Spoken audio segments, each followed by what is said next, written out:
If there's one thing that I've always loved, it's stand-up comedy. I grew up with some of the funniest stand-up comedy of our time, right? Eddie Murphy Raw, Eddie Murphy Live,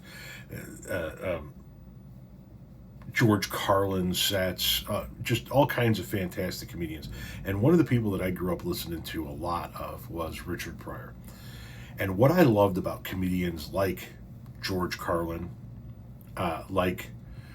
back in the day, Lenny Bruce, who I didn't obviously have a chance to see, or people like Richard Pryor, is they were not only incredibly funny, but they had real world experience and intelligence that they were able to combine with their humor, so that when you were sitting next to them, when you were having a conversation with them, you weren't just talking to a funny man. You were talking to somebody that knew what the fuck they were talking about, somebody that had lived experience.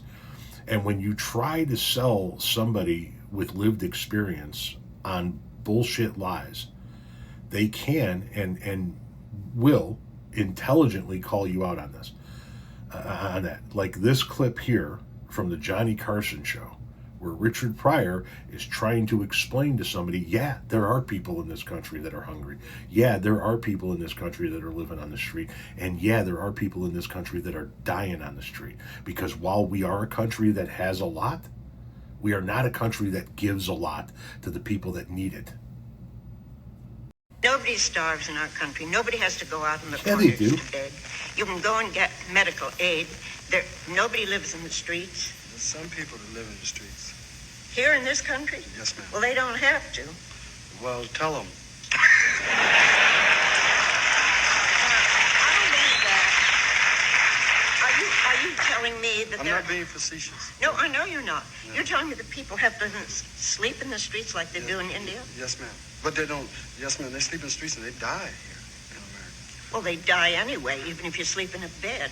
You just described a number of deaths. No, I meant like in India you die from starvation and stuff. Well, you don't die of starvation here. Yes, ma'am. You can always get some food. We have. I know we have it, but we don't always give it.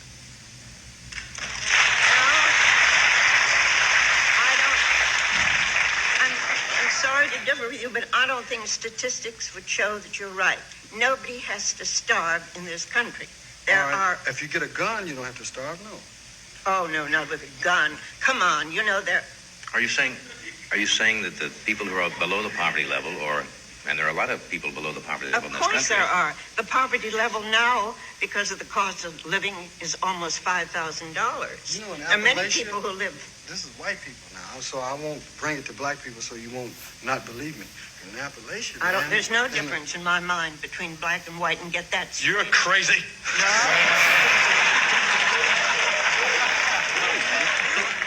You cannot say. Now he's being frivolous now. I'll tell you something. That's it. You go hiding behind the fact that I must have a prejudice. Well, No, damn ma'am. it, I don't. No, ma'am, I don't have a single I wasn't prejudice. hiding behind that. I was I trying don't to tell have you, any prejudice. in Appalachia, I was trying to make a common denominator for the masses. Like if I use Appalachia rather than Watts, Are they would starving understand there? that better. Yes. Are they starving? In there? Yes. Appalachia, yes, ma'am. Sometimes the babies' bellies get swollen up. They don't get enough food, and they get Our retarded. word.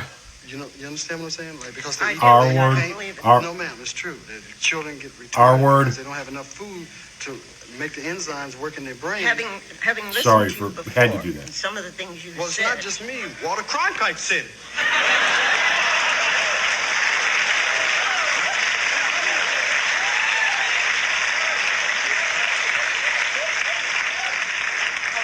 Something. This is television at its finest moment, folks. It's like this. I don't know why I talked to him at all. No, I think he's very serious. I think he's very serious in what he Of course he says, and I is. think he has a point. There are I people don't- in this country who don't get enough to eat. They may not get enough, but nobody really starves. I mean, I think this country. You asked me about the young. That's right.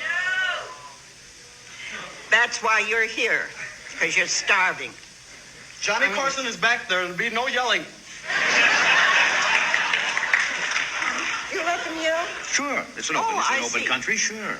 Well, then if they like you, what do they say?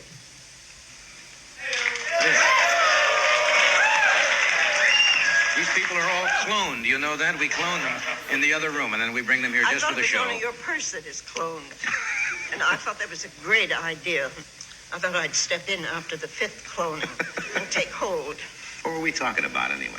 We were in the subject when you were young. When I was young, Yeah. when the earth was full of trees that bore fruit and the flowers bloomed, they were sweeter and there were love affairs to be had. And lynchings? I mean, he's true. He's right.